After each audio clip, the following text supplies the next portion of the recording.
Bonjour à tous, nous allons enfin pouvoir démarrer cette journée donc aux couleurs de So Tech So Good et pour bien démarrer cette journée, et ben justement Atem, le président de la French Tech, Aurore la manager et Guillaume le vice-président vont forcément nous faire un petit mot de bonjour. Bonjour à toutes et à tous, merci d'être là. Pour ceux qui étaient hier, on va continuer les sujets autour de l'innovation. Je laisserai Guillaume présenter le programme d'aujourd'hui. Pour ceux qui arrivent aujourd'hui, donc bienvenue parmi nous. Le sujet de l'innovation est un sujet très important pour la Nouvelle-Calédonie, mais également pour les territoires ultramarins et pour le bassin régional. Je vous rappelle qu'on a la chance d'avoir 5 ou 6 communautés French Tech. Et je salue aussi les Polynésiens qui sont arrivés hier soir et qui sont aujourd'hui parmi nous. Donc, merci d'être là. J'espère que vous avez passé une bonne journée et je vous laisse la parole à Guillaume. Merci Monsieur le Président, bonjour à tous, encore merci d'être ici. Merci à nos guest stars qui vont animer cette belle journée. Grégory Tapero, serial entrepreneur, leveur de fonds invétéré. Et à côté, Stéphane Barbomer, le directeur des contenus de Vivatech, qui animera la dernière conférence un peu star de la journée. Alors aujourd'hui, on est sur des thématiques qui caractérisent un petit peu l'innovation de manière générale. La première thématique donc, de ce matin, ça va être le financement de l'innovation en milieu insulaire et dans les communautés ultramarines. Je fais attention maintenant avec insulaire parce qu'il y a la Guyane qui est là et on va arrêter de dire qu'on n'est que des îles, quoi. Donc on va avoir pas mal de sujets, dont une première conférence là un petit peu avec des experts qui vont venir nous parler de ça. Ensuite, on aura un petit moment avec Greg Tapero qui nous expliquera un peu la levée de fonds et comment réussir une levée de fonds. Il l'avait fait, pour la petite anecdote, il l'avait fait pour la French Tech Nouvelle-Calédonie en visio de From Paris. Et c'était un moment qui avait vraiment été beaucoup apprécié par nos startups. Donc j'espère que vous apprécierez ce moment-là aussi. Et puis on enchaînera cet après-midi sur exporter dans son bassin régional. Effectivement, arrêter de se regarder le nombril. Je crois qu'on l'a dit assez hier. On compte sur les voisins, on compte sur l'extérieur pour développer, pour exporter nos solutions, trouver de nouveaux marchés, des relais de croissance, etc. Et c'est important que la Nouvelle-Calédonie et que tous les territoires se mettent dans cette pratique. Et puis à partir de 16h, on aura la conférence Vivatech, avec le directeur général de Vivatech qui sera en visio, ainsi que Stéphane qui sera donc sur place. Et la thématique, ce sera Vivatech, un outil de visibilité, d'export et de financement pour les startups, donc également beaucoup à apprendre. Cette conférence sur Vivatech sera suivie d'une annonce, c'est un peu le teasing de la journée, donc restez nombreux, et de la remise des prix aux lauréats du concours de pitch d'hier, en présence de Monsieur le ministre des Outre-mer, François-Noël Buffet, et du gouvernement calédonien dans son ensemble, dont le président qui nous fera l'honneur de sa présence. Et puis à la fin, écoutez, comme toute belle cérémonie, comme tout bel événement, on terminera sur un concours déjà un cocktail, quand même important, hein, voilà. On trinquera ensemble pour fêter cette réunion. Et puis on aura aussi un petit happening, un live painting qui sera réalisé par un artiste calédonien, Romain Flamand, que je remercie aussi. Je voulais aussi vous dire un petit mot quand même sur les autres espaces, parce que c'est vrai que effectivement la salle de conférence est l'espace un peu star de ces 2 jours, mais n'hésitez pas aussi à aller au village. Il y a un petit village de la tech qui est en dessous avec un corner French Tech et des prises de parole et des animations qui sont faites toute la journée. Parmi lesquelles, ce matin, on aura à la pause là de 10h, 10h30, on aura trois sessions de pitch sur le stand Territoire d'innovation ANC, des entrepreneurs qui comptent sur vous pour vous présenter leurs solutions et que vous leur posiez des questions. Ensuite, on aura nos petits tremplins, comme hier, qui viendront pitcher leur première expérience de pitch. Et hier, c'était un moment assez fort, puisque pour eux, on sentait que le stress était présent. Et ils viendront donc pitcher. Là, ça sera sur le corner French Tech, puisqu'on a la chance d'avoir du beau temps aujourd'hui et qu'on va essayer de sortir un petit peu et pas de rester dans le noir. Et puis l'après-midi, pareil, à la pause, il y aura des prises de parole autour d'un projet qui s'appelle Oceania. Un projet pédagogique autour de l'intelligence artificielle. On aura aussi Jean Massenet qui est venu présenter une conférence hier qui nous parlera de Dataterra et puis tout un tas de projets innovants qui seront des casques de VR, toujours le concours Dessine-moi un coq sur le stand French Tech, sur le corner French Tech. Donc voilà, on compte sur vous pour vous déplacer, faire vivre cet événement. On vous remercie encore de votre présence et on vous souhaite une excellente journée. Merci à tous.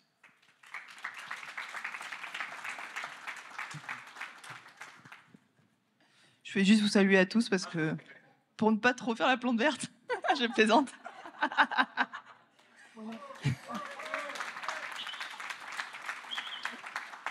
Et non, un petit mot, du coup, pour vous dire, effectivement, c'est beaucoup de travail ces 2 jours. La première journée, on était ravis de vous avoir, on est ravis de vous accueillir aujourd'hui. On fait ça, pour vous, pour tout le monde, que ce soit, les Calédoniens, les Ultramarins et nos voisins du Pacifique. C'est des moments d'échange, de rassemblement qui sont très importants, qui sont pas souvent. D'ailleurs, on était à La Réunion l'année dernière, on espère l'année prochaine ailleurs. Et c'est important pour échanger des idées, partager et avancer ensemble. Voilà, merci.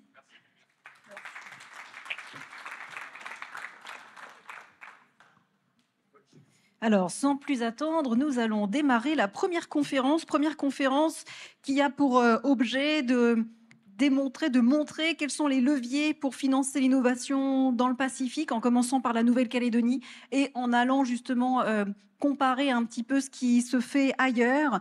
Donc, je vais demander à nos intervenants de me rejoindre sur la scène. Il s'agit de Raphaël Larvor, qui est le directeur du développement économique de la province sud et du tourisme.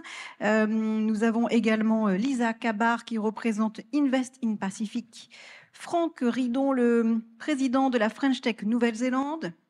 Marwan Beshgan, le président de la French Tech Martinique. Sarah Venkatachelum, qui fait partie de la French Tech La Réunion. Voilà, rejoignez-moi effectivement pour démarrer. Et avant cela, un petit peu comme hier, alors ça va peut-être être une nouveauté peut-être pour pas mal d'entre vous, notamment peut-être pour Raphaël, nous avons demandé à des guest stars internationales de nous envoyer une petite vidéo pour effectivement contribuer, envoyer un petit mot en Nouvelle-Calédonie. Donc je vais vous envoyer effectivement cette vidéo d'introduction d'une célébrité de la tech. Hey, c'est Elon. Regardez, je teste tout juste un dispositif de sonde relié à mon cortex préfrontal.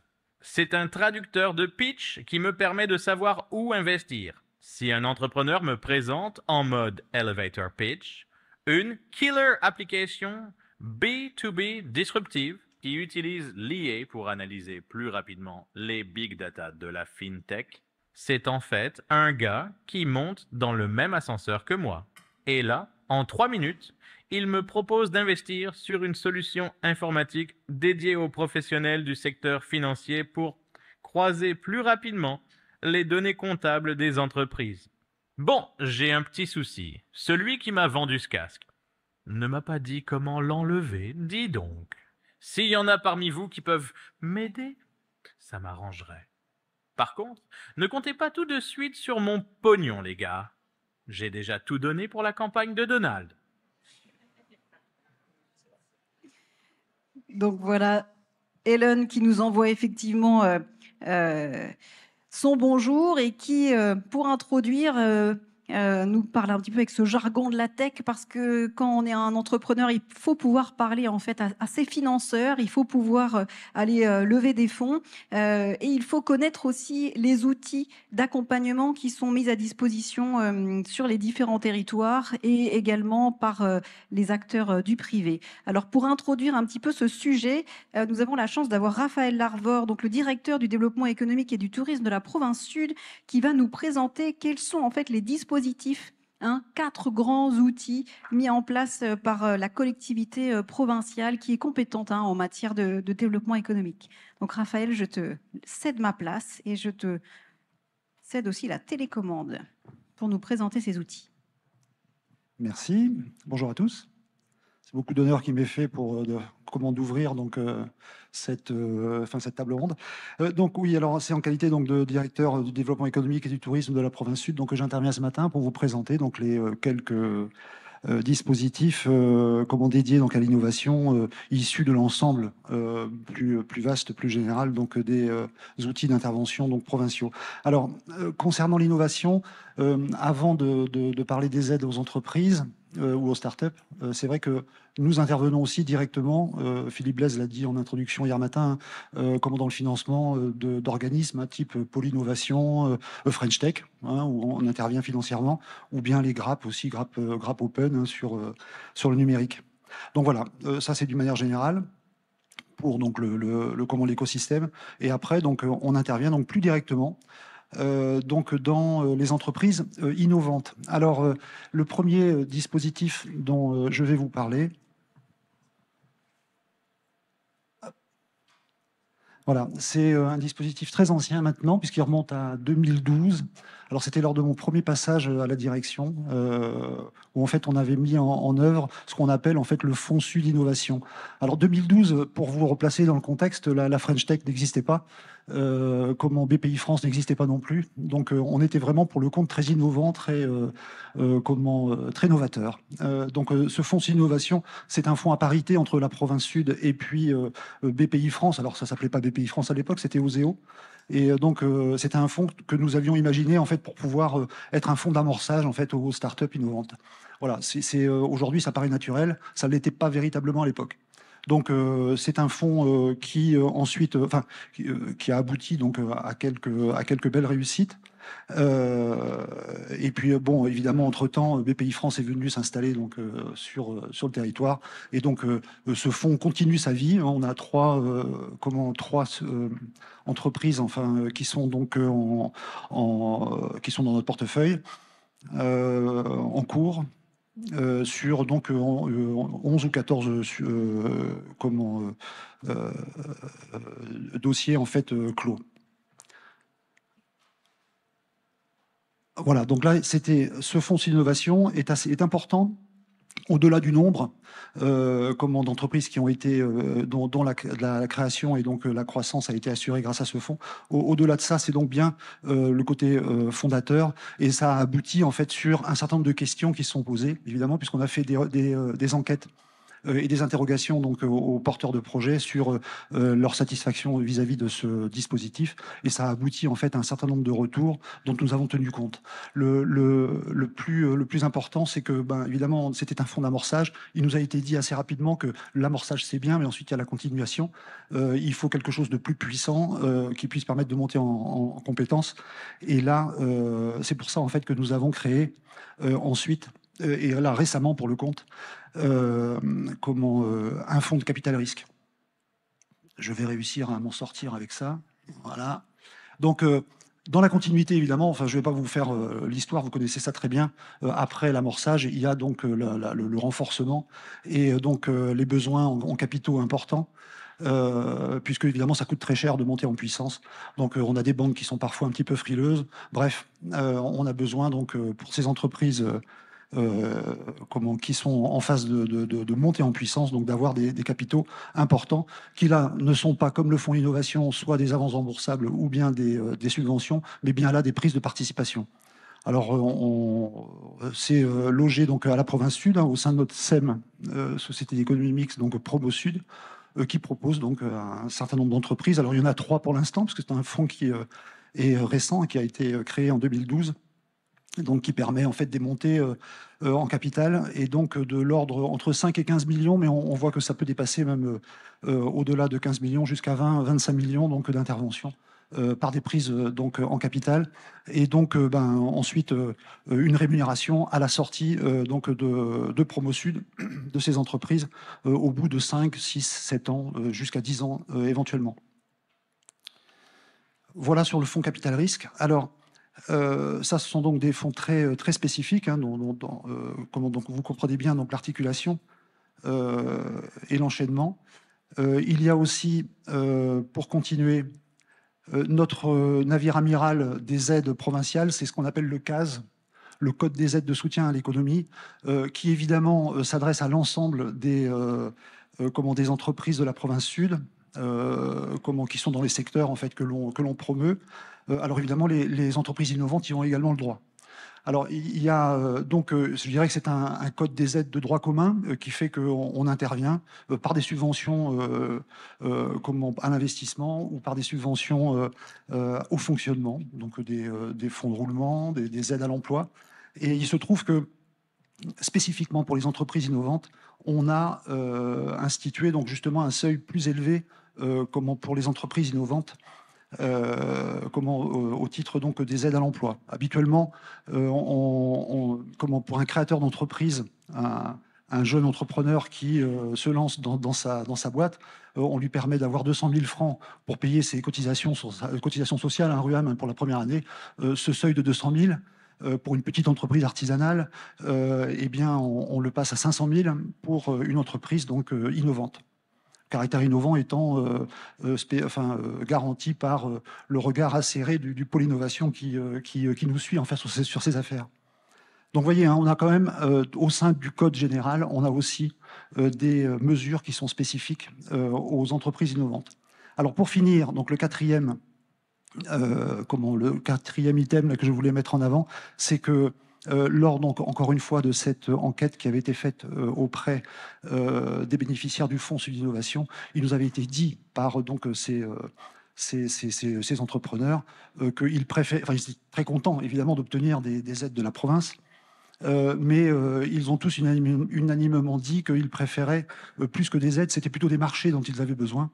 Et ça, c'est pas tombé dans l'oreille d'un sourd non plus. Et donc, on a proposé l'an dernier une modification du code de la commande publique de la province Sud, qui permet en fait aux entreprises innovantes, donc qui ont un produit, un service reconnu innovant, donc là encore par l'analyse du pôle innovation, et validé donc par la province, eh bien de ne pas avoir besoin de passer par un processus donc, de concurrence, et donc de pouvoir bénéficier en fait des achats de la province directement jusqu'à hauteur donc, de 20 millions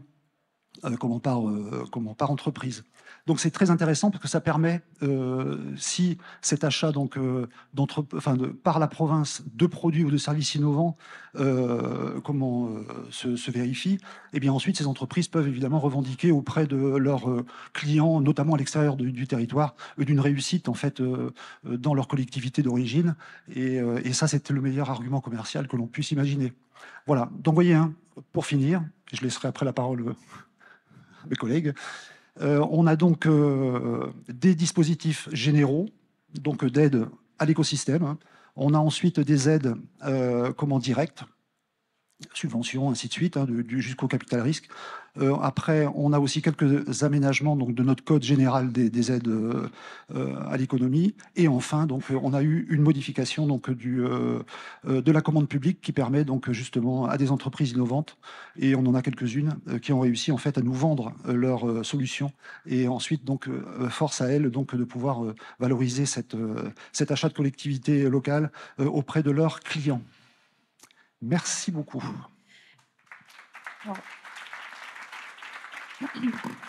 Alors Raphaël, reste avec nous. Moi, j'ai peut-être une question pour avoir ton avis. Donc là, tu nous as présenté les quatre outils donc mis en place par la collectivité publique provinciale pour aider le tissu entrepreneurial.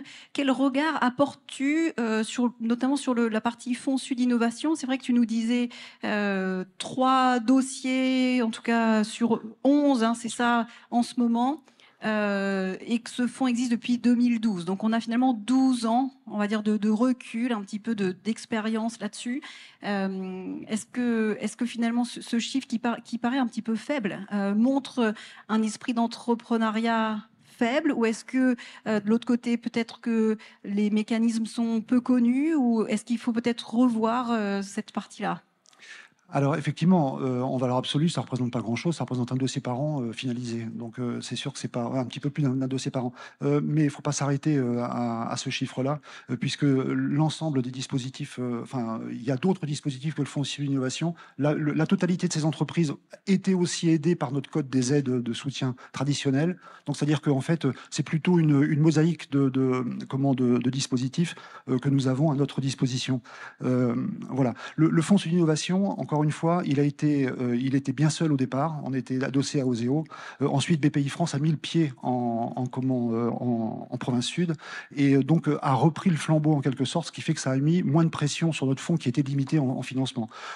Désormais, ce qui n'était pas le cas à l'époque, les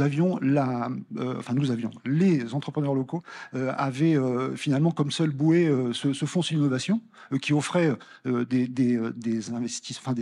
subventions extrêmement importantes, parce qu'on allait jusqu'à 8 millions de subventions, ou alors des avances remboursables aussi supérieures à ce chiffre-là. Mais cependant, derrière, quelques temps après, création de BPI France décembre 2012, donc ils sont arrivés sur le territoire ici en 2014-2015, ils ont pris le relais, évidemment, avec tout l'ensemble de leur catalogue d'aide. Donc c'est pour ça que ça a baissé la pression sur notre fonds. Mais ça ne nous empêche pas de continuer d'avancer sur les autres dispositifs. Je dirais que l'un des principaux intérêts de ce fonds Innovation, vraiment de ce qui, c'est un peu, c'est la genèse en quelque sorte de notre intervention et de notre prise de conscience. Enfin, c'est l'expression de notre prise de conscience sur l'importance que revêt l'innovation, c'est d'avoir permis d'ouvrir la voie au financement de l'innovation et notamment à la venue, donc encore une fois, de BPI France sur le territoire, et d'avoir permis donc des retours d'expérience dont nous avons pris pleinement conscience et donc qui ont débouché ensuite sur le fonds capital risque, la modification du code de l'achat public. Donc vous voyez, c'est plus quelque chose qui se construit petit à petit. Pas à pas, avec toujours la même volonté de la province sud, d'avancer dans le sens de l'histoire et dans le sens de l'intérêt des entrepreneurs innovants, qui sont, et pour répondre à ta question, Charlotte, oui, il y a un vrai dynamisme en Nouvelle-Calédonie et évidemment en province sud plus particulièrement, puisque c'est là que se concentre l'activité économique. Je ne dis pas qu'il n'y en ait pas par ailleurs, mais elle est vraiment très importante dans le sud. Oui.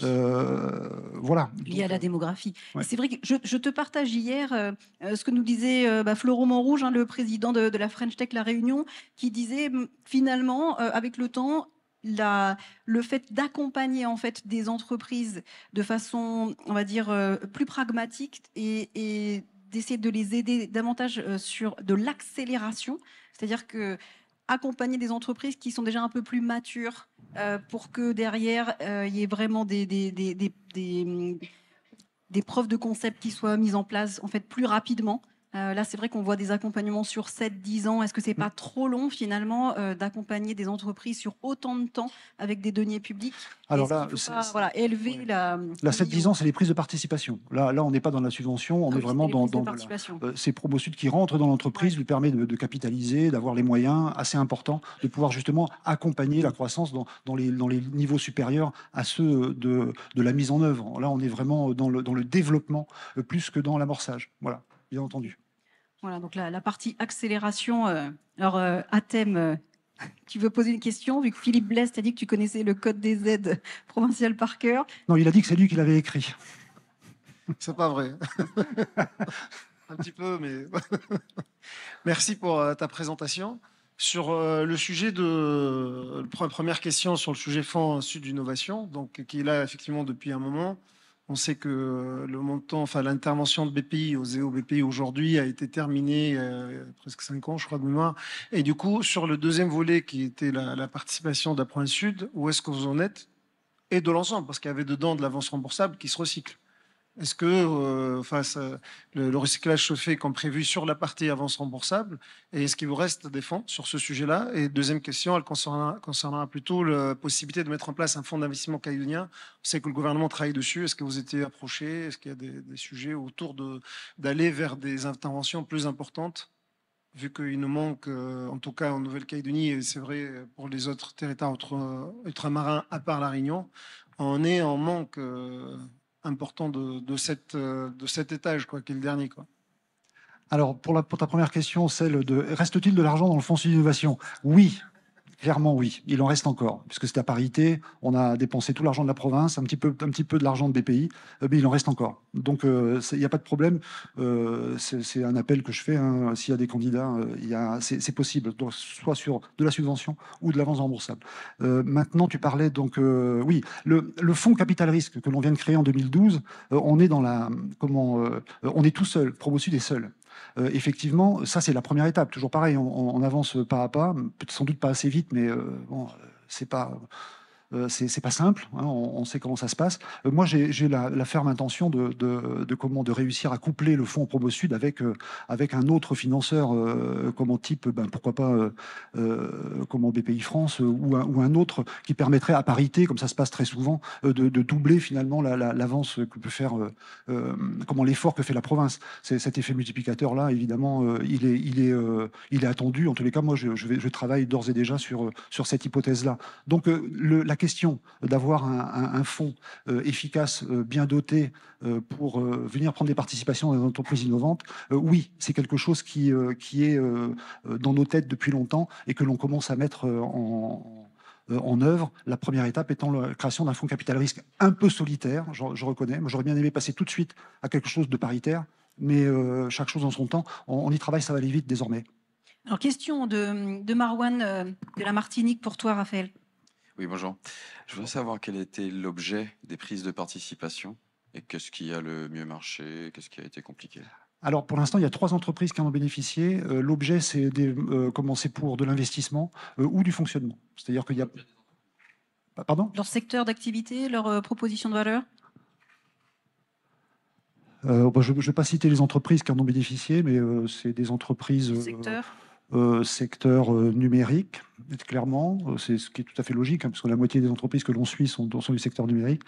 Il y a aussi deux entreprises numériques sur 3. Et une autre, c'est Sciences de l'ingénieur. Enfin, c'est sur des choses assez intéressantes, sur de la vidéo. Donc là, c'est pas strictement du numérique. Donc c'est quoi, de la formation? Non, c'est de l'image. De l'image, d'accord. Alors, question de Florent. Alors, vas-y, Franck, prends le micro, comme ça j'ai le temps de le donner à Florent pendant ce temps. Merci. J'avais une question plus spécifiquement sur la dimension export. Est-ce qu'il y a aussi une dimension ou des critères dans ces aides, dans ces outils pour faciliter ces financements à l'export? Alors je sais qu'il y a des organismes qui peuvent en contribuer, mais au sein de la province sud, comment ça se passe? Très bonne question, merci. Effectivement, enfin, l'export, par définition, les entreprises innovantes calédoniennes, elles peuvent exporter des biens, mais elles vont surtout exporter des services. Donc la question du marché au-delà des frontières, je dirais de la barrière de corail de la Calédonie se pose immédiatement. Donc la question de l'export, oui, elle est centrale. Nous avions à l'époque, ça c'est lors de mon premier passage, encore une fois, à la direction, créé des aides à l'export. Mais on était plutôt sur de l'aide à l'exportation, enfin, on finançait des conteneurs en quelque sorte. Hein, voyez, donc là, on était c'était l'ancienne économie. On était sur l'exportation de biens, parce qu'on a quand même une petite industrie ici qui est parfois critiquée, mais qui malgré tout a le mérite d'exister et qui produit des produits intéressants et donc qui méritait de pouvoir obtenir des marchés à l'extérieur. Donc on aidait en ce sens-là. Ces aides ont été arrêtées. Et nous avons là, je vois qu'il y a mes équipes qui sont dans l'auditoire, nous avons plus que le projet, hein, puisqu'on est en train d'écrire justement de nouveaux articles dans notre code qui auront pour vocation donc à favoriser et à financer en fait la démarche exportation, qui est devenue vraiment pour le compte sur le haut de la pile en fait de nos urgences. Véritablement, d'autant à l'aune finalement de ce qui vient de se passer le 13 mai, où on voit bien que le marché local se réduisant, les difficultés que l'on connaît, bien souvent les entreprises comme bouée de sauvetage, elles n'ont que la possibilité de regarder au-delà justement de la barrière. Oui, merci. Bonjour. Donc Florent Rouge. Du coup, j'avais une question qui est à la fois sur le présent et un peu en prospective. En début d'année, vous avez eu la visite de Nicolas Hazard, donc sur le fonds investissement impact Inco. Je voulais savoir si ça avait eu des retombées. Est-ce que ça venait alimenter justement peut-être pas des joint ventures, mais en tout cas de la continuité sur l'investissement capital risque que vous avez, ou est-ce que ça influe peut-être votre manière de processer le choix des startups ou en tout cas les potentiels devenirs en termes de capital risque? Alors, je ne l'ai pas rencontré. Je ne peux pas vous en dire davantage. Alors peut-être a-t-il été reçu au gouvernement, parce que j'entends parler d'un fonds. Ça illustre parfois les difficultés qu'on a en Nouvelle-Calédonie, à savoir qui fait quoi, et beaucoup d'ailleurs à faire des choses peut-être au-delà de leurs compétences. Je répète une fois, je l'ai dit, non, c'était Charlotte qui l'a dit, le développement économique est une compétence de la province. Enfin, des provinces, des 3 provinces, qui sont, depuis 89, les briques fondamentales en fait, des institutions calédoniennes. Le gouvernement est venu par la suite, en 99, 10 ans après, accord de Nouméa, et qui a récupéré une partie des compétences qui étaient dévolues à l'État à l'époque, notamment celle, effectivement, du crédit, enfin, de tout ce qui est pas la monnaie, parce que ça c'est régalien, mais disons du crédit, enfin bon, donc c'est sans doute sur sur ce thème-là qu'il a été reçu au gouvernement, qui travaille effectivement, ça je le sais quand même, hein, je ne connais pas où en sont arrivés les travaux, mais sur un fonds effectivement de capital également. Bon, voilà, je ne sais pas où ça en est, en tous les cas, moi ce que je sais, c'est que nous avons créé le nôtre et qu'il fonctionne. Merci. Et peut-être dernière question, Raphaël. Les autres provinces, est-ce qu'elles en sont en fait à ce même niveau de maturité? C'est une question délicate. Parce que Alors, peut-être y a-t-il des non, mais parce que non, tu connais forcément les outils Oui. qui sont mis en place. Après, Oui. tu peux me répondre par oui ou non. ouais. Mais Non, mais après, il y a moins, effectivement, tu le disais tout à l'heure, moins de démographie et moins d'entreprises dans les autres Bien provinces. entendu. Alors, je sais, pour avoir des contacts avec la province Nord, oui, qu'il y a un code des aides de la province, comme on le connaît en province Sud, dont certaines aides, d'ailleurs, sont similaires aux nôtres, hein. Alors, là, je parle du code général. Dans les îles, je le connais moins.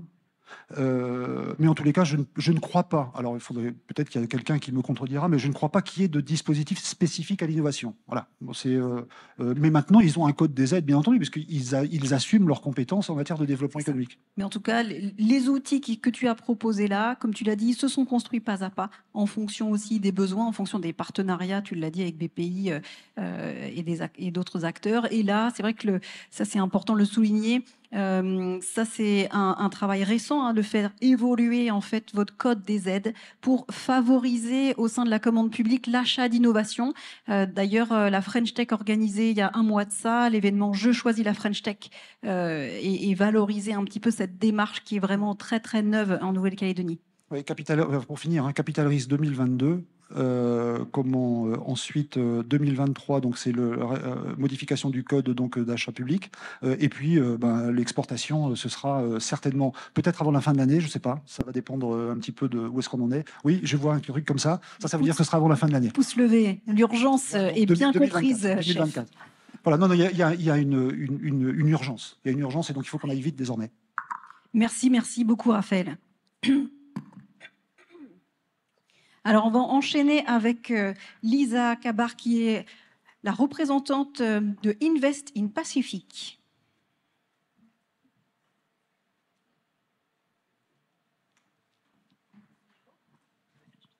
Merci. Salut. Merci. Bonjour à toutes et à tous. Je suis Lisa de Invest in Pacific. Je suis gestionnaire de portefeuille principalement dans cette société. Et je suis également référente pour la Nouvelle-Calédonie, donc pour vous parler aujourd'hui d'une des sources de financement, le financement participatif.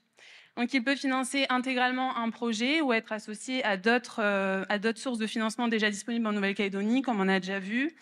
Voilà, donc d'être associé à d'autres sources. Le financement participatif est un outil de collecte de fonds opéré via une plateforme Internet régulée. Il permet à un ensemble d'épargnants de financer directement des projets locaux dans des secteurs variés. Impulsé par Emmanuel Macron lorsqu'il était ministre de l'économie en 2015, le financement participatif a depuis gagné en popularité et suscite un intérêt croissant dans l'économie. Le cabinet Mazars compte 2 milliards d'euros collectés en 2023 sous toutes ses formes. Donc il peut prendre plusieurs formes, sous le simple don pour soutenir une initiative locale, sans attente de retour financier. Le don avec contrepartie, donc pour recevoir des avantages tels que des réductions sur des produits ou un accès privilégié à des services. La souscription de titres en devenant actionnaire d'une entreprise, ce qu'on appellera un investissement en action. Ou le prêt, un prêt d'argent contre un rendement déterminé à l'avance, ce qu'on appellera un investissement en obligation. C'est sur ces deux dernières qu'exerce Invest in Pacific, qui est la seule plateforme d'investissement participatif ayant son siège hors métropole à être agréée par les autorités des marchés financiers français et européens, que sont l'AMF et l'ESMA. Ces autorités contribuent à la création de normes et de pratiques communes pour mieux encadrer et surveiller les marchés financiers. Leur mission est de renforcer la protection des investisseurs et de garantir la stabilité et le bon fonctionnement des marchés financiers. En d'autres termes, c'est le gendarme de la bourse. Donc, Invest in Pacific a été créé en 2020 à Tahiti en partant d'un double constat. D'un côté, beaucoup d'épargne quittent nos territoires pour financer d'autres économies. Et d'autre part, les porteurs de projets ne disposent pas toujours des fonds nécessaires pour se développer. Donc rapidement, Invest in Pacific s'est intégré en Nouvelle-Calédonie, s'est implanté en Nouvelle-Calédonie en 2021, puis aux Antilles, donc en Guadeloupe et en Martinique, pour répondre aux mêmes problématiques il y a plus d'1 an. Aujourd'hui, on compte 16 collaborateurs sur 4 territoires d'outre-mer, 4500 membres inscrits sur notre plateforme, dont 1500 Calédoniens. Nous avons contribué à la création de 200 emplois avec plus de 2,7 milliards de francs CFP levés pour 30 projets, dont plus de 530 millions dans des projets innovants. Et on compte aujourd'hui plus de 142 millions remboursés aux épargnants. Donc notre philosophie, c'est d'investir l'épargne des Outre-mer dans l'économie des Outre-mer. Notre mission est d'accompagner les épargnants à investir localement avec un risque maîtrisé tout en leur offrant des rendements attractifs. Mais ce succès repose avant tout sur les porteurs de projets innovants et prometteurs que nous soutenons. Des entreprises et startups nous ont fait confiance, comme en Nouvelle-Calédonie avec Boko, qui est un commerce de vrac pour lequel nous avons levé 24 millions. Aussi pour Digibar avec plus de 26 millions pour Optimal RH et 37 millions pour Digibar qui sont dans le domaine du numérique et 97 millions pour Neofly qui est dans le domaine de la green tech. Ces 3 dernières, on les connaît, il me semble, à la French Tech, mais aussi à Tahiti avec plus de 80 millions pour Ereo, qui est une application de langue minorée, et aussi aux Antilles avec 26 millions pour Clickodoc, qui est une application dans le domaine de la santé. Donc, quels avantages pour chaque partie prenante? D'abord, pour les entreprises et startups, elles ont un accès à des solutions de financement sur mesure adaptées à leurs besoins. En plus des fonds, elles bénéficient de l'accompagnement personnalisé des équipes d'Invest in Pacific qui les aident à concrétiser leurs idées, à surmonter les défis financiers et à devenir des acteurs majeurs du développement économique local. Ensuite, pour les épargnants, donc en investissant dans ces projets, ils participent directement au succès des entrepreneurs tout en bénéficiant de rendements attractifs. Ils contribuent aussi également à l'essor de l'économie locale tout en tirant profit de leur investissement. Donc les épargnants peuvent investir via des obligations. Donc c'est un prêt d'argent, comme on a vu, contre un rendement déterminé à l'avance. Ce rendement, il est compris entre 7 à 11% par an, suivant le projet. Les opérations sont sur du court terme, entre 1 à 5 ans, et la rémunération peut être périodique, annuelle, semestrielle, suivant le projet, ou à la fin de l'opération. La deuxième façon d'investir pour les épargnants, c'est en action, donc en devenant actionnaire d'une entreprise. C'est sur du moyen terme, entre 5 à 7 ans. Et là, la rémunération se fait à la fin de l'opération et provient des plus-values liées à la valorisation de l'entreprise. De plus, pour les projets calédoniens en action, grâce à une collaboration avec le gouvernement de la Nouvelle-Calédonie et la direction des services fiscaux, les épargnants calédoniens bénéficient d'une réduction d'impôt de 50% du montant investi. Ils investissent 2 millions dans une opération en action calédonienne. Ils ont 1 million de moins sur leur impôt total à payer. Plus de 500 Calédoniens ont pu bénéficier de ce dispositif et on compte plus de 10 millions de coupons qui leur ont été versés pour des projets calédoniens en obligation à ce jour. Donc, nos ambitions et perspectives pour la suite, donc, malgré un contexte difficile en Nouvelle-Calédonie, nous continuons d'accompagner des projets innovants en sélectionnant rigoureusement les pépites calédoniennes de demain.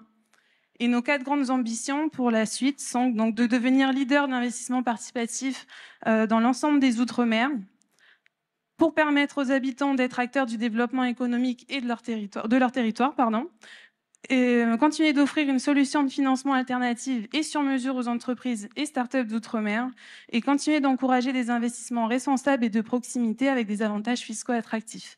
Comme on a vu en Nouvelle-Calédonie, une réduction d'impôt de 50% du montant investi sur les projets en action calédoniens. Et en Polynésie, on a obtenu une baisse du taux d'imposition sur les obligations, passant de 17 à 5% pour les projets polynésiens. Donc, pour ainsi contribuer ensemble à créer de l'emploi, de la valeur et à dynamiser l'économie locale, j'invite les porteurs de projets à oser l'investissement participatif pour donner vie à leur idée. Et j'invite les épargnants à explorer cette forme de financement pour soutenir nos innovateurs locaux. Merci.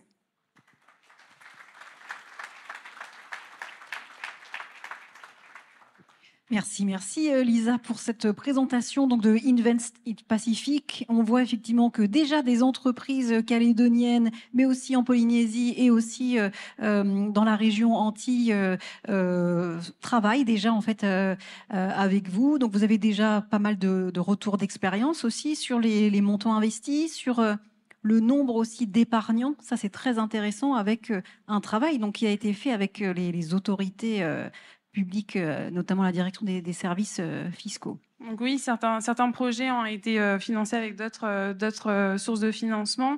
On compte à peu près 3000 épargnants actifs sur 4500 inscrits sur tout territoire confondu. Effectivement, les sociétés que j'ai nommées, ce sont des projets pour lesquels on a déjà financé, qui ont déjà bénéficié de ces fonds. Et on a bien sûr d'autres projets en cours et on travaille aussi activement sur des projets calédoniens d'ici la fin de l'année. Et donc concrètement, si on veut devenir épargnant, comment on fait? Il y a une plateforme Invest in Pacific ou non? Il faut venir te voir? Comment ça marche? Il y a une plateforme, elle est 100% digitale, 100% sécurisée grâce à l'agrément des autorités des marchés financiers. C'est gratuit, c'est sans engagement. Une fois inscrit, ce qu'on aime chez Invest in Pacific, c'est prendre contact avec les inscrits pour s'assurer que nos solutions répondent à leurs besoins et pour les accompagner au mieux dans leur investissement et sur le type de projet qu'ils veulent soutenir.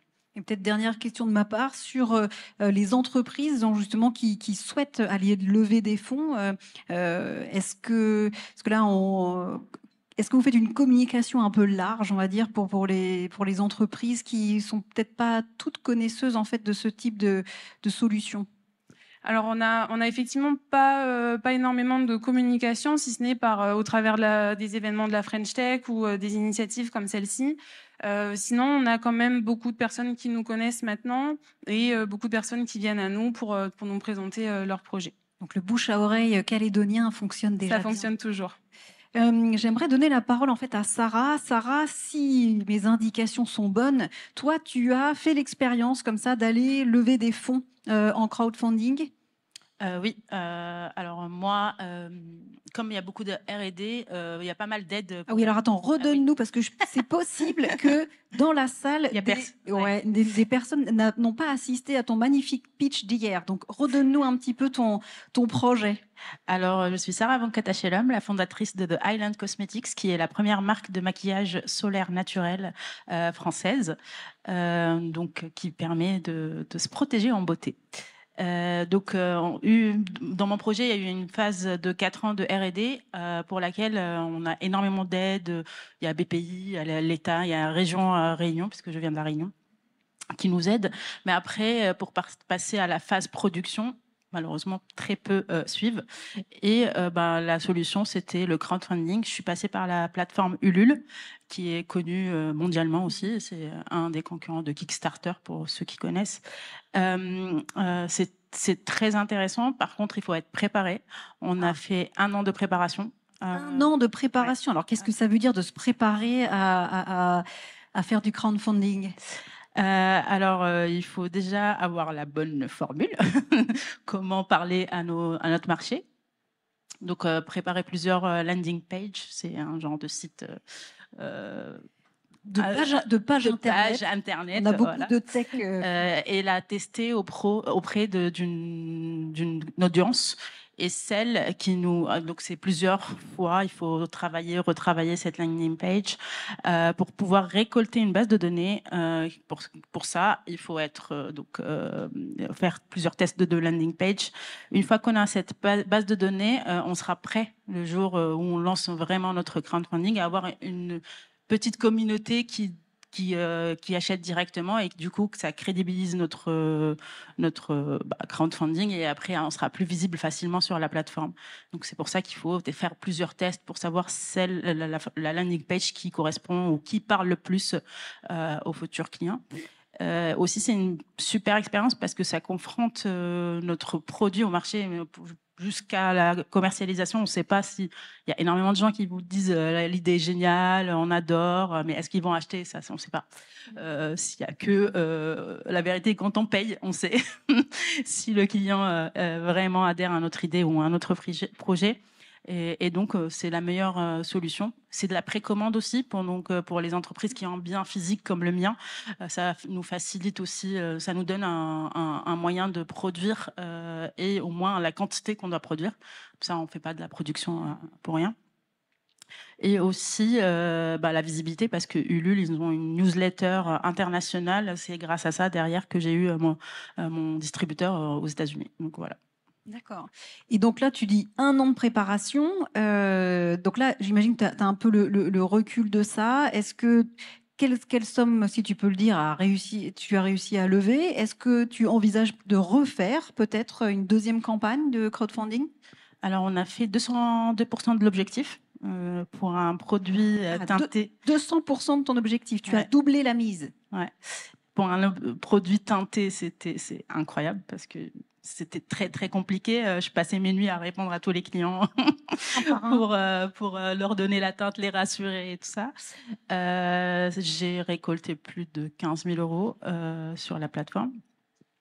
Et refaire, oui, pourquoi pas, parce que c'était une super expérience. Après, c'est un peu long, donc faut assumer derrière ce temps de préparation. Voilà, donc peut-être pour un nouveau produit ou pour peut-être Oui. voilà, quelque chose. Il y a énormément de marques en métropole qui font à chaque sortie de produit du crowdfunding. Donc les bénéfices, finalement, c'est à la fois d'une levée de fonds, c'est à la fois de la visibilité et c'est également d'aller chercher finalement des nouveaux distributeurs, comme tu l'as dit, à l'échelle internationale. Donc Et finalement, crédibiliser l'idée, parce que là, on voit si on va avoir vraiment la clientèle ou pas. Lisa, si on fait un petit peu le parallèle avec l'expérience de Sarah, est-ce que Invest Pacific va aussi loin, en tout cas sur les avantages proposés aux entreprises? Alors, on n'est peut-être pas sur 1 an de préparation, mais oui, effectivement, l'objectif de tout le monde dans l'investissement participatif, c'est que ça fonctionne. Donc, on challenge les porteurs de projets sur les risques, sur d'éventuelles positions qui peuvent se passer, comment ils peuvent gérer ça. Donc oui, on va plutôt challenger sur la suite, comment porter le projet pour le mener à bien. Après, on fait certaines présentations par les porteurs de projets directement, donc ce qui permet de mettre en confiance plus les investisseurs. Effectivement, il y en a qui ont plus besoin de formation et d'autres qui permettent de parler un peu plus de leur projet. Et effectivement, c'est beaucoup plus parlant quand c'est directement le porteur que nous chez Invest in Pacific, même si on suit de très près le projet. Merci à toutes les deux. Alors on va passer à nos intervenants suivants. Est-ce qu'en Martinique, eh ben vas-y, passe. Alors Lisa, reste avec nous, regarde. Tu vas pouvoir te mettre ici. Et justement, il reste une question pour toi. C'est très rapide, mais les montants des investissements donnés, c'était en quelle monnaie? En francs pacifiques. Merci. Non, parce que les 26 millions de clicodoc, on était tous prêts à aller travailler pour lui. Normal. Merci, c'est très bien. Alors justement, garde le micro et peux-tu nous présenter, toi, effectivement, sur la partie financement en Martinique pour les entrepreneurs? Est-ce que c'est facile, en fait, d'identifier des organismes qui peuvent aider à lever des fonds? Comment ça fonctionne? Non, je rigole. La réalité, c'est que oui, il y a une énorme offre. Des finances, en fait, je vais vous le dire ici, même si c'est filmé, hein, ça peut être risqué, mais je l'ai déjà dit officiellement en Martinique, lever des fonds, ça va. C'est faire les ventes après qui est compliqué. Ah, c'est faire des ventes, donc c'est-à-dire Ce qui est terrible, c'est que les produits sont bons. Alors, est-ce qu'ils sont trop chers? Non. Même pas. Vous savez, dans les sociétés, il y a des périodes de progrès, il y a des périodes de confiance, il y a des périodes de difficulté. En ce moment, en Martinique, c'est compliqué. On n'est pas tous d'accord sur où on doit aller, donc les gens vont avoir tendance à acheter des choses qui peuvent être accessoires, comparé par exemple à de la production locale alimentaire. Donc quelqu'un va nous faire un magnifique produit. Je connais des amis qui ont gagné IOM par exemple, qui avaient un système de production agroalimentaire local sur la montagne Pelée, truc bio, distribution, commande en ligne. Ça n'a pas tenu parce qu'il n'y avait pas de commande. Est-ce qu'il y a eu de la communication à côté de ça? Oui, forcément. Ils ont communiqué. Hein. Malheureusement, des fois, c'est compliqué. Vous pouvez arriver au mauvais moment. Et alors, peut-être, si tu nous dis, il y a beaucoup de financements. On peut parler des financements, Oui, parce qu'on va quand même pas avoir un déjà- discours positif. Oui, pour déjà, montre-nous en fait ce qui existe, Alors ce qui déjà, en fonctionne. Martinique, le capitalisme, il est très très ancien. Donc il y a beaucoup d'argent disponible en termes de privé, mais aussi une certaine forme de concurrence avec le public.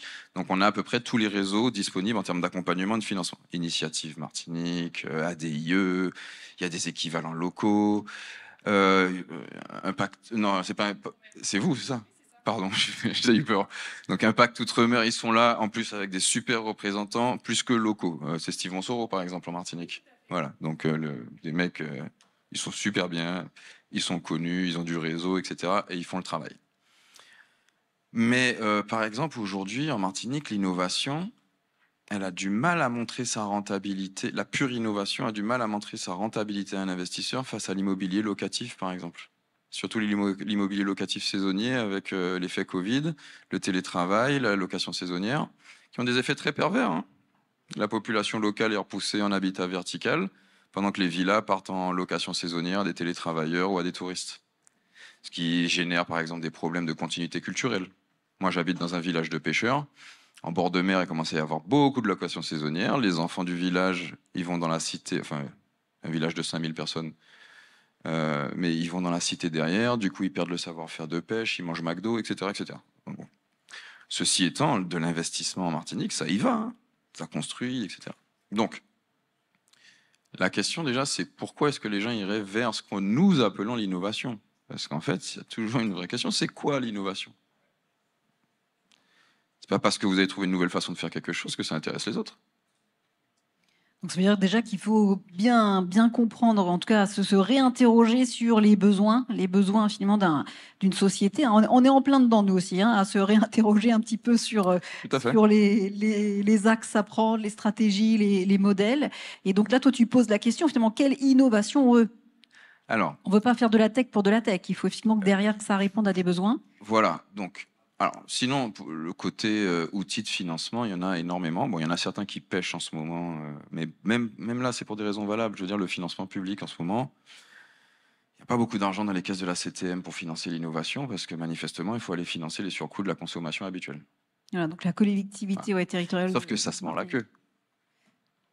Si on n'a pas une énergie qui est produite avec autre chose que des hydrocarbures qui sont en train d'exploser, si on continue à être dans une économie d'import sur l'alimentation, si en Martinique, ces 3 dernières années, les 2 enseignes qui ont le plus ouvert de magasins, mon ton a changé tellement ça me saoule, c'est Thirier et Picard. Sérieusement, Thirier et Picard, des enseignes de surgelés importés. Mais qui suis-je pour dire que c'est mal? Les gens y vont. D'abord, une question de morale, en fait. Le capitalisme repose sur une question de morale. Sommes-nous d'accord sur ce qui est bien? Donc effectivement, il faut de la communication. Des outils, on en a plein. Mais vous pouvez avoir un marteau, si vous n'avez pas envie de taper avec, il ne vous servira à rien. Et aujourd'hui, les innovations en Martinique, tu nous parlais en fait d'alimentaire, de tes amis qui avaient des projets là-dedans. J'imagine il y a aussi le secteur de la tech. Est-ce qu'il y a d'autres secteurs comme ça quand même, où aujourd'hui il y a quand même une énergie Alors, il y a les énergies renouvelables. Là, en ce moment, en plus, on a des conditions... Alors, ça ne s'applique pas forcément de la même façon ici, mais dans tout l'outre-mer, on a bénéficié d'un arrêté tarifaire sur l'autoconsommation photovoltaïque, notamment. Quelque chose qu'on a attendu depuis 15-20 ans, où en fait, tout simplement, au lieu de vendre l'électricité à EDF qui la revend, en fait, on la consomme d'abord dans la maison, et le surplus est racheté avec en plus une magnifique prime d'investissement. Ça, et alors là, du coup, c'est l'explosion sur les réseaux, tout le monde en fait. C'est bien. C'est très, très bien, ça. Alors, les secteurs, du coup, transition énergétique, notamment valoriser les énergies renouvelables, et puis aussi dans la mobilité, les bornes de recharge. Maintenant, c'est pas pour à chaque fois tempérer, mais les voitures qu'on achète, elles ne sont pas produites localement, ni en Europe. Ensuite, tout ce qui va être effectivement digitalisation, parce que ça permet de gagner en compétitivité, ça permet de... À titre personnel, d'ailleurs, moi j'utilise la digitalisation parce que mon métier de base, c'est l'ingénierie industrielle. Il n'y a pas beaucoup d'industrie. Du coup, j'ai voulu être capable de travailler sur d'autres territoires. Enfin, pour une fois, c'est pire ici. D'habitude, quand je suis en train de dire, vous êtes à Paris, vous allez travailler à Auxerre, vous prenez le train, ça va. Bon, moi, je suis en Martinique, je vais aller en Guadeloupe. C'est pas loin, c'est 100 km. C'est 250 € le billet d'avion. Ah, mais ça va, hein, comparé à vous. Franchement, les gars, chapeau. Quand aux Réunionnais, ils sont tout seuls. C'est marrant de s'appeler La Réunion quand on est aussi isolé. Salut. Pardon. Donc on retrouve effectivement déjà des... Donc la digitalisation, c'est bien parce que ça amène de la compétitivité, mais je suis désolé, ça diminue l'emploi. Donc l'innovation, ensuite il y a l'agroalimentaire, et puis on a les industries culturelles et créatives. Sur lesquelles, parce qu'on a beaucoup de créativité, et justement la digitalisation, on l'a vu sur des exemples ici aussi, ça permet d'exporter l'art. Et mine de rien, aux Antilles, la musique, la créativité, ça a déjà rapporté beaucoup d'argent. Donc, à un moment, il faut le prendre au sérieux. Il y a une personne qui a été reçue à l'Élysée par rapport à la crise, c'est Kalash. Donc, concrètement, c'est un soft power, même si soft et Kalash, c'est bizarre, qu'il faut considérer. Bon, concrètement, on a là une question. Est-ce que l'innovation technologique qui est proposée correspond à l'intérêt du développement socio-économique ? Si j'apporte de la compétitivité par la technologie, est-ce qu'elle ne remplace pas l'humain? Et après, en fait, on peut faire ce qu'on veut. C'est toujours la même question. Quelle que soit la façon dont est produite la richesse, comment est-elle répartie? Le financement participatif. Non, mais je veux pas embêter. Je veux pas embêter les gens, mais on est là pour en parler. Le financement participatif, c'est une super solution. Parce que ça répartit la richesse, c'est du bon capitalisme.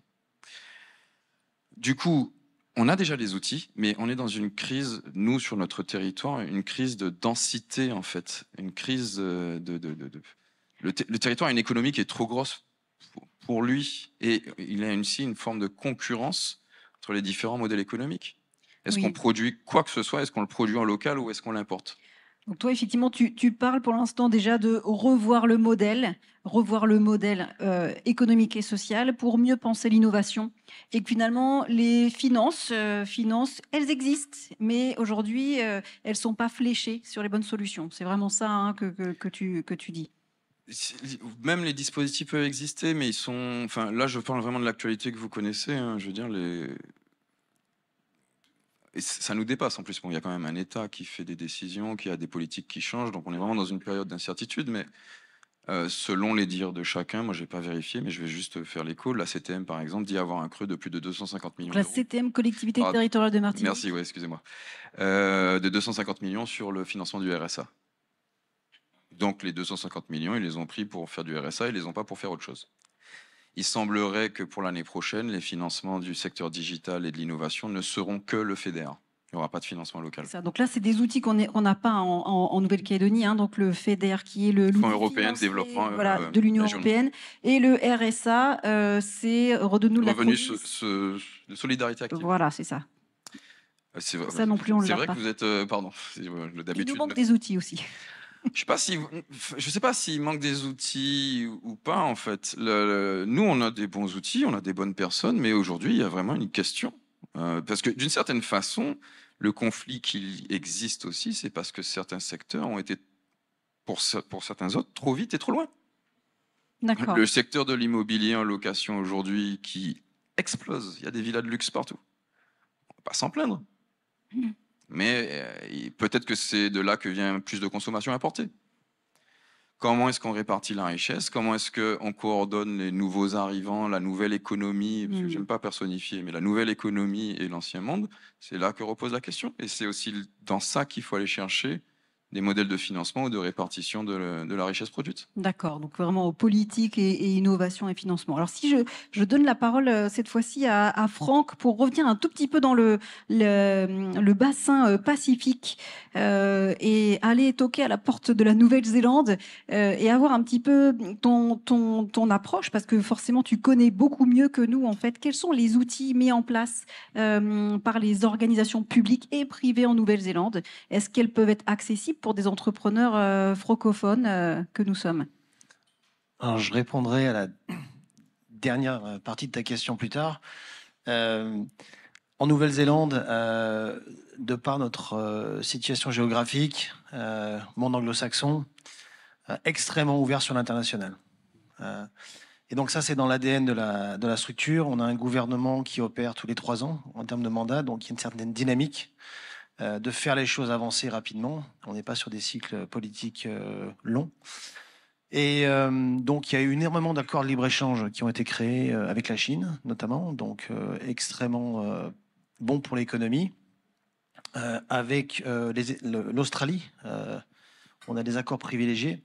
Et là, on vient de signer en Nouvelle-Zélande. Alors, je dis on vient de signer parce que je suis, après 20 ans, également néo-zélandais. Et on vient de signer un accord de libre-échange avec l'Europe.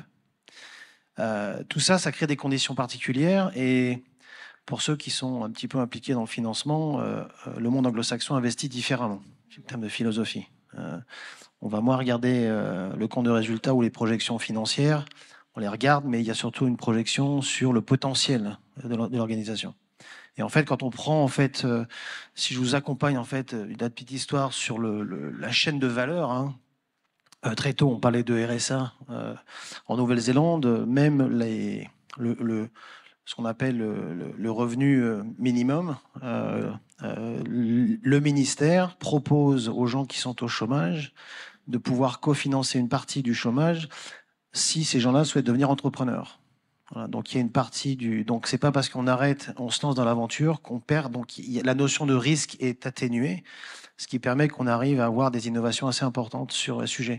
L'université, on a 2 grandes universités en Nouvelle-Zélande qui ont intégré dans les processus de recherche. Donc on a beaucoup de docteurs qui font des recherches appliquées ou plus, et qui bénéficient en fait de la possibilité de faire un pivot et de monter leur start-up avec des cofinancements privés. Et ça marche très très bien. Et des cofinancements privés. Privés, ouais. Donc ils ne sont pas de l'université, mais l'université va aller chercher des entreprises. Ouais. Ok. Donc ça, le modèle existe. On a donc bon, il y a tout un modèle. Donc ça, c'est très très bien. Le gouvernement a fixé un cadre fiscal avantageux. Aujourd'hui, si on est investisseur, on est étranger, on a de l'argent, 10 millions de dollars néo-zélandais en banque. On a le droit d'avoir une résidence permanente en Nouvelle-Zélande. Qui est quand même un droit d'entrée assez élevé. C'est très élevé, mais ce qui est très important, c'est quand on cherche de l'investissement, il le flèche. C'est-à-dire que l'argent ne reste pas sur les comptes, l'argent est fléché sur l'investissement productif, pas immobilier. Et donc là-dessus, ça change la donne complètement. On a une capacité d'investissement assez phénoménale. Donc, alors j'avais pris quelques notes. C'est vrai qu'on va retrouver toutes les subventions classiques. Et donc encore une fois sur le fléchage, la Nouvelle-Zélande a identifié des secteurs stratégiques. C'est un peu comme le sport, le rugby, le vélo, l'aviron. Donc on flèche en Nouvelle-Zélande le secteur agricole. On a tout ce qui est impact climatique, l'agriculture, les technologies plastiques, enfin tout ce qui va permettre à la Nouvelle-Zélande de continuer à pérenniser sa présence, et sont des subventions qui sont assez larges. Pour vous donner un exemple, j'ai fait un calcul, je crois qu'on a 49 milliards de francs investis dans l'économie, dans les startups, enfin dans l'innovation de manière assez large. Là, tu nous parles en France, tout à l'heure tu nous parlais en dollars. 49 milliards de francs pacifiques. Francs pacifiques, ok. Je sais pas, ouais c'est ça, ça vous parle? Donc c'est quand même une... Beaucoup. Ça commence à faire, ça fait à peu près 700, un peu plus de 700 millions de dollars. Enfin bref, c'est une belle opération et ça évolue. Je vais ensuite parler un peu de l'écosystème. On va retrouver les trucs classiques. Capital Risk, donc Angel, Business Angel. Ouais. Il y a à peu près 90 Business Angel club d'investisseurs qui vont investir un billet à 50 000 euros, 30 ou 50. Et puis après, on va monter sur les compétences en capital risqueur, qui ont une capacité financière, donc ils vont pouvoir accompagner en fonction du développement les structures. Et on a aussi quelque chose de très intéressant qu'on a beaucoup en Hexagone et aussi dans les pays développés, c'est ce qu'on appelle les corporate venture capital. Donc ce sont des organisations qui ont intégré un capital risque dans leurs organisations et qui vont aller investir pour enrichir leur écosystème, pour éviter d'être disruptés ou de venir disrupter Et donc, c'est cette open innovation qui est... Donc, ces investissements on en a 3 en Nouvelle-Zélande, en tout cas, sur, encore une fois, des organisations clés. J'aimerais bien toucher un mot également sur le fonds d'investissement, le fonds de pension souverain. Alors, on a un fonds de pension souverain qui paye nos retraites en partie. Et en fait, ce fonds d'investissement souverain va cofinancer les capital risqueurs en Nouvelle-Zélande. Donc, il y a une sorte de sérénité, une puissance de feu supplémentaire qui va permettre à tous ces capital risqueurs de pouvoir prendre des risques supplémentaires en fonction de leur approche stratégique. Donc, tout cet écosystème fonctionne assez bien. On n'est jamais à l'abri. Ils sont extrêmement expérimentés sur la tech et le digital. Voilà, ça c'est un. Voilà, donc voilà un peu le partage d'informations, par rapport à notre cadre géographique, économique. La Nouvelle-Zélande s'est organisée. Il y a encore beaucoup de choses à faire. On n'est pas énorme. Hein. Je pense qu'à l'échelle européenne ou américaine, on est un minot. Mais en tout cas, c'est intéressant à l'échelle du Pacifique de voir. Pour répondre à ta dernière question sur la partie, c'est difficile. Hein. Je pense que toute société étrangère venant s'implanter en Nouvelle-Zélande pourra peut-être bénéficier, mais on va dire que les risques, les investissements sont principalement tagués pour les startups, les entreprises néo-zélandaises. Est-ce que les accords de libre-échange européens permettront de faciliter ces investissements dans les structures calédoniennes ou autres qui souhaiteraient venir en Nouvelle-Zélande? Il faudra regarder au cas par cas. C'est pour ça que je posais la question sur plutôt essayer d'identifier et flécher identifier les opportunités d'accompagnement vers la Nouvelle-Zélande depuis la France. Oui, parce que tu Voilà. me disais dans la préparation qu'effectivement, entre cet accord de libre-échange qui date du début d'année, n'inclut absolument pas la Nouvelle-Calédonie, que c'est vraiment entre la France et la Nouvelle-Zélande. Donc là, il y aurait peut-être quelque chose à travailler. Et je terminerai sur ma réflexion. Je pense qu'on a une vraie opportunité à clarifier le cadre fiscal d'investissement transverse. Est-ce qu'on peut avoir des investisseurs néo-zélandais venir investir dans l'économie calédonienne, mais potentiellement, si des structures calédoniennes venaient, est-ce qu'ils peuvent investir localement? Enfin, et tout ça, en fait, le traitement fiscal de l'investissement étranger est juridique. Mais quand on met des pions dans une start-up, comment on va être croqué fiscalement? En Nouvelle-Zélande, il n'y a pas de capital gain. Alors, il faudra m'aider à traduire, j'ai oublié. C'est-à-dire que quand on investit et qu'on fait la culbute à la revente, il n'y a pas de taxation sur les profits. Ah oui. Donc, en France, il y a une taxation. Donc, ça, vous voyez bien ça freine. Le changement. On investit. Donc, voilà un petit peu le cadre géographique, géopolitique, et qui fait que la Nouvelle-Zélande reste une terre d'innovation. Il y a peut-être des choses à partager. Si la Calédonie cherche à aussi voir un petit peu en termes de benchmark, qu'est-ce qui se fait dans d'autres pays, on serait ravis de pouvoir faciliter des présentations, des discussions avec nos acolytes en Nouvelle-Zélande. Voilà.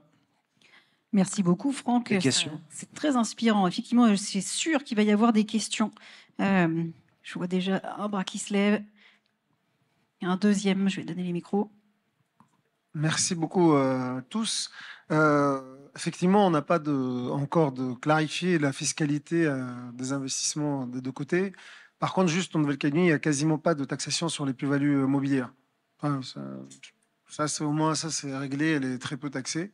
On espère que ça ne sera pas le cas parce qu'ils cherchent aujourd'hui à mettre en place peut-être un nouveau modèle fiscal. J'espère que ça ne passera pas par là. Sinon, ce qui est la situation de la Calédonie, donc la Nouvelle-Calédonie, il y a quelques années, elle n'avait pas grand-chose au niveau financement, très très peu de choses, à part le Fonds Sud d'Innovation, qui était effectivement novateur pionnier en Nouvelle-Calédonie. Depuis quelques années, je dirais 4-5 ans, l'écosystème de l'innovation d'une façon générale et son financement a commencé à accélérer, donc il y a une phase d'apprentissage, d'amorçage également de tous ces systèmes-là. Donc on commence à voir en premier donc, le sujet de capital risque de Promo Sud, le crowdfunding de la plateforme qui est arrivée de Tahiti, et ça c'est super intéressant. Ça reste quand même, en ski, de mon point de vue, quand même relativement faible, parce que c'est très bien, ça nous permet déjà de traverser l'étape. Moi j'ai eu un financement de 2 millions d'euros par l'Invest in Pacific, c'était pas 26 millions, c'était juste. Mais c'était en 2 fois, il y a eu donc quasiment 2 millions d'euros. C'est très bien, c'est super, mais justement, là, on s'aperçoit que mes concurrents, qu'aujourd'hui, on est au même niveau, puisque lorsqu'ils sont sur nos terrains, que ce soit en Nouvelle-Calédonie ou à Tahiti ou en métropole actuellement, on remplace nos concurrents. On arrive à les substituer. Par contre, lorsqu'ils lèvent de l'argent, ils lèvent la même chose que nous, mais fois 100, c'est en euros. Lorsque nous, on lève 126 millions, eux, ils lèvent 126 millions d'euros. Et forcément, en termes de compétition, c'est compliqué. Pourtant, on a les mêmes produits, on fait la preuve marché. Et on est forcément, du fait de l'éloignement, on a forcément des surcoûts en plus. On a des défis, enfin des freins encore supplémentaires. Donc un vrai challenge. Donc moi, je me réjouis que ça avance. Et maintenant, je pense qu'on va pouvoir accélérer aussi sur les dispositifs. Mais voilà, il y a aussi un autre sujet, et je le vois à travers tous les échanges qu'on a pu avoir. Il y a un sujet, j'espère, de solidarité ultramarine, avoir des dispositifs en commun. C'était un projet de l'ancien ministère de l'Outre-mer, ministre de l'Outre-mer, de mettre en place un dispositif de financement ultramarin. Florent m'a dit que les choses avançaient. J'espère qu'on va pouvoir avancer. On va défendre également ce sujet et qu'on augmente cette solidarité entre nous. Merci. Oui, merci. Je voulais rebondir sur ce que Marwan nous a dit parce que ça me paraît assez fondamental, surtout dans nos milieux insulaires. Si j'ai bien compris, on identifie un besoin, il n'y a pas de problème, le besoin, on le connaît. On identifie des technologies nouvelles qui vont pouvoir répondre à ce besoin et c'est bon. On trouve les financements et puis pourtant ça ne marche pas. Il y a un problème. Et ce problème, à mon avis, il est que la dimension de l'innovation sur le côté humain, je vais même dire ethnologique, n'est pas prise en compte. Je vais donner un exemple. Pour moi, je représente ici une start-up qui travaille dans le domaine de l'exploration des grands fonds marins. On est dans l'espace maritime de la Terre le mieux placé pour ce genre de choses. On a le parc marin de la mer de Corail. On a proposé des projets avec des outils innovants, non invasifs, donc qui répondent à beaucoup de questions. On a France 2030 qui nous dit ah ben, si vous voulez faire ça, nous on est d'accord. On va vous trouver le pognon. Faites-nous un atlas environnemental des grands fonds marins pour aider à la décision. Eh bien, ça ne marche pas. Ils ont besoin de quelque chose, c'est que la Calédonie écrive qu'elle en a besoin. Et elle ne le fait pas.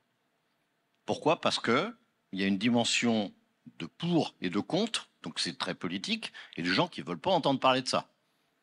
Ah non, vous n'allez pas y aller dans les grands fonds parce que vous allez nous foutre le bordel, faire des mines sous-marines ou que sais-je.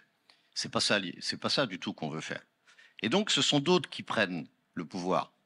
C'est la Polynésie qui va remporter le marché parce qu'eux, ils ont dit, bah oui, tiens, ça c'est quand même intéressant pour notre pays. Donc, ce que je pense, c'est que cette dimension ethnologique, elle n'est pas considérée comme il le faut. Et je pense que, enfin, c'est ce que j'ai compris. Ce qui se passe en Martinique à l'heure actuelle, c'est que, ben oui, ça a beau être vachement bon, super, ben, manque de peau, ça marche pas. Parce que la population n'y est pas préparée ou elle ne le veut pas. Je ne sais pas ce qui se passe en Nouvelle-Calédonie. Je vais faire comme si j'avais jamais rien vu à la télé, parce que je ne m'exprime pas sur les évolutions des autres nations. Même sur la mienne, j'évite de le faire. Ceci étant, on va prendre un point de vue d'investisseur ou d'entrepreneur. On est là pour rencontrer un marché. Il est là ou il n'est pas là. L'outre-mer, la définition qu'on a dans cette salle de l'outre-mer est d'une certaine façon une chance.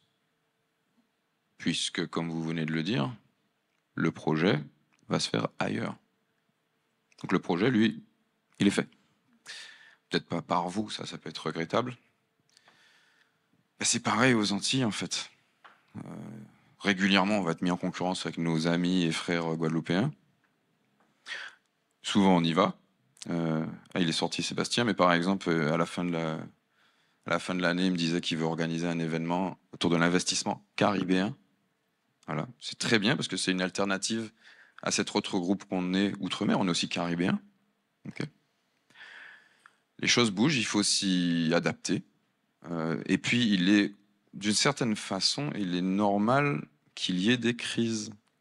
Enfin, pour moi, je ne veux pas tempérer la gravité des choses qui se passent, hein, pas du tout. Mais la crise de la Martinique est une crise de surdéveloppement avec une partie de la population qui est aliénée. Quand je le traduis en ces termes-là, c'est simple. Il faut un petit peu attendre, apporter des solutions. Il y a des choses qui vont se faire. Maintenant, effectivement, moi, je suis pour le développement endogène.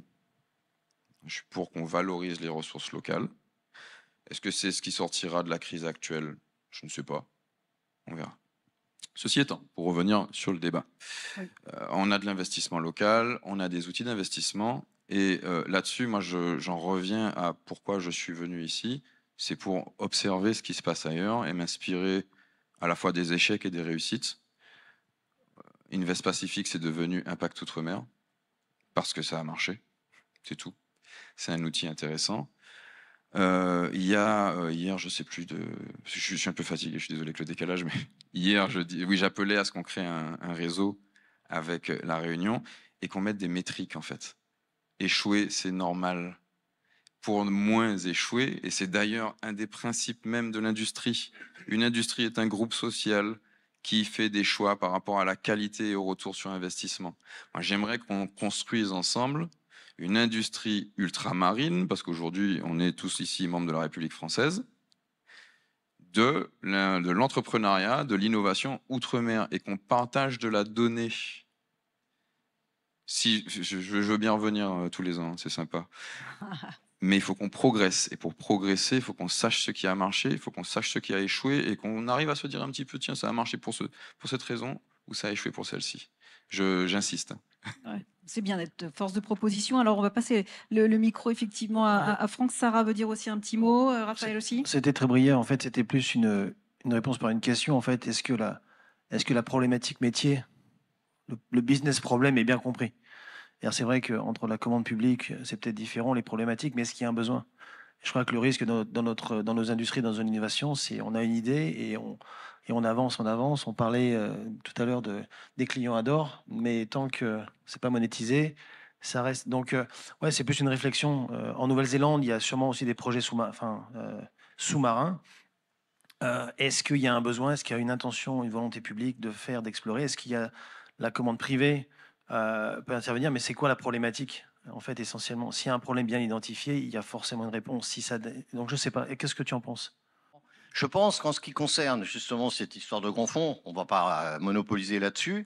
On est en train de regarder dans tout le Pacifique et on voit très bien que les petits États du Pacifique ont cette même problématique de savoir quel est leur patrimoine, parce qu'ils en ont la responsabilité, et pour ne pas se faire piller, ou pour pouvoir éventuellement en tirer quelque chose. Et là, en ce moment, vous avez une opposition fondamentale entre les pour, oui, on y va, il faut y aller, il faut connaître, et puis on va exploiter, et les complètement contre. Et au milieu de tout ça, vous avez des gens qui ne savent pas, et puis qui entendent, bah oui, c'est des conneries, il faut surtout pas faire ça. Bon, alors, on le fait pas. Et le politique, il est obligé de se balader au milieu de tout ça, vous comprenez? Et là, on va rencontrer des vrais problèmes entre le développement technologique hyper sioux, puisqu'on est en 50 ans de retard par rapport à la conquête de l'espace, mais à la conquête des grands fonds, elle se fera, et les problèmes humains qui vont se poser. En ce qui concerne l'espace, problème humain, il n'y en avait pas, parce que bon, c'est l'espace, on va chercher de la vie dans l'espace, on n'a pas trouvé d'ailleurs, il faut remarquer. Jusqu'à présent, on en parle beaucoup, mais par contre, on a balancé un nombre de satellites que c'est pas possible, et vous êtes vraiment content d'avoir sur votre portable le DGPS qui vous permet de vous positionner avec votre bagnole ou quand vous marchez ou quand vous êtes en vélo. Et ça, les gens ne l'ont pas encore perçu. C'est-à-dire qu'en fait, par rapport à un objectif défini, ces nouvelles technologies peuvent vous offrir des choses considérables auxquelles on n'avait même pas pensé au départ. Et c'est ça qu'il faut travailler, mais avec l'humain.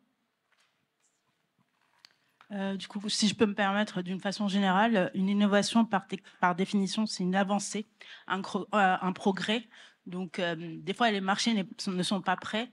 Le monde est vaste, il faut qu'on aille voir ailleurs. C'est pas grave si notre marché local n'est pas prêt, on va voir ailleurs, on commercialise ailleurs. Et au moment voulu, il sera prêt et on retournera sur notre marché local. Mais il ne faut pas. Aujourd'hui, on a cette possibilité de l'international, il faut en profiter. Il y a des régions qui aident énormément à l'exportation, donc il faut y aller. C'est juste ma réponse. Voilà, message positif et pragmatique. Raphaël, tu voulais rajouter quelque chose? Oui, peut-être une dernière chose pour ma part, pour répondre à Lionel, effectivement, parce que je vois bien les problèmes dans lesquels il se débat sur cet exemple, mais qui pourrait être multiplié comme on le souhaite, à loisir. Hein. C'est-à-dire qu'il y a une dilution en fait des responsabilités en Nouvelle-Calédonie et en fait du fait je l'ai un petit peu évoqué tout à l'heure, de la répartition des compétences entre gouvernement et province, notamment communes, État, enfin bref, mais surtout entre gouvernement et province. Ce qui fait que mon pauvre Lionel est obligé de répéter 2 fois, 3 fois la même chose à des interlocuteurs qui, lorsqu'ils sont en phase, ce qui est devenu de plus en plus exceptionnel, va tout seul. Alors quand ils ne sont pas d'accord, ça devient, en fait, Lionel devient un terrain de lutte politique, alors que lui, simplement, il fait essayer de faire avancer la cause commune. Donc c'est vrai que c'est décourageant et ça illustre bien un problème, en tous les cas, que l'on a en Nouvelle-Calédonie, moi que je vis au quotidien. Parce que lorsque j'entends parler donc, sur le crowdfunding de l'intérêt fiscal, par exemple, que l'on peut avoir à mettre de l'argent dans un fonds, c'est magnifique. Mais moi, la fiscalité n'est pas de ma compétence. C'est-à-dire que moi, ce que je vous ai raconté ce matin de l'histoire avec mes 4 projets, là, enfin mes 4 sujets, c'est simplement de la subvention. Moi, je suis capable uniquement de donner de la subvention. C'est-à-dire que dans ma boîte à outils de développement économique, je n'ai que la moitié des outils. Je n'ai pas celui de la fiscalité qui relève pas de ma compétence. Oui, alors, quand vous avez un gouvernement qui est d'un côté, enfin un gouvernement encore, le gouvernement est une juxtaposition de 11 membres du gouvernement qui chacun, en fait, n'ont pas forcément la même vision politique puisqu'il est collégial. Donc ça rajoute encore de la complexité. Donc c'est très compliqué quand on veut mener de front un développement économique et finalement qu'on a juste un bras et pas les deux, quoi. C'est gênant. C'est pas notre avantage. On le voit avec l'exemple que nous livre Lionel ce matin. Merci pour ce rappel un peu contextuel. On espère que le 13 mai deviendra une opportunité pour repenser un petit peu tout ça, hein, pourquoi pas. Et comme le disaient Sarah et Franck aussi, se tourner davantage vers l'export.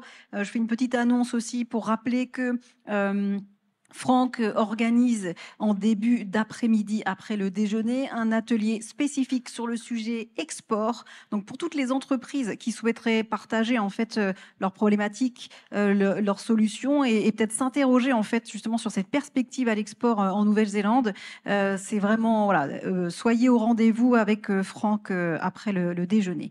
Moi je vais vous proposer en fait de prendre une petite pause un tout petit peu à l'avance, comme ça pour mieux se retrouver, et on démarrera avec Grégory Tapero sur comprendre la levée de fonds. Alors, on a interverti les sessions parce que Grégory doit se rendre ensuite à la radio, me semble-t-il. En tout cas, il a un rendez-vous média. Donc, petite pause et on se retrouve d'ici 20-30 minutes.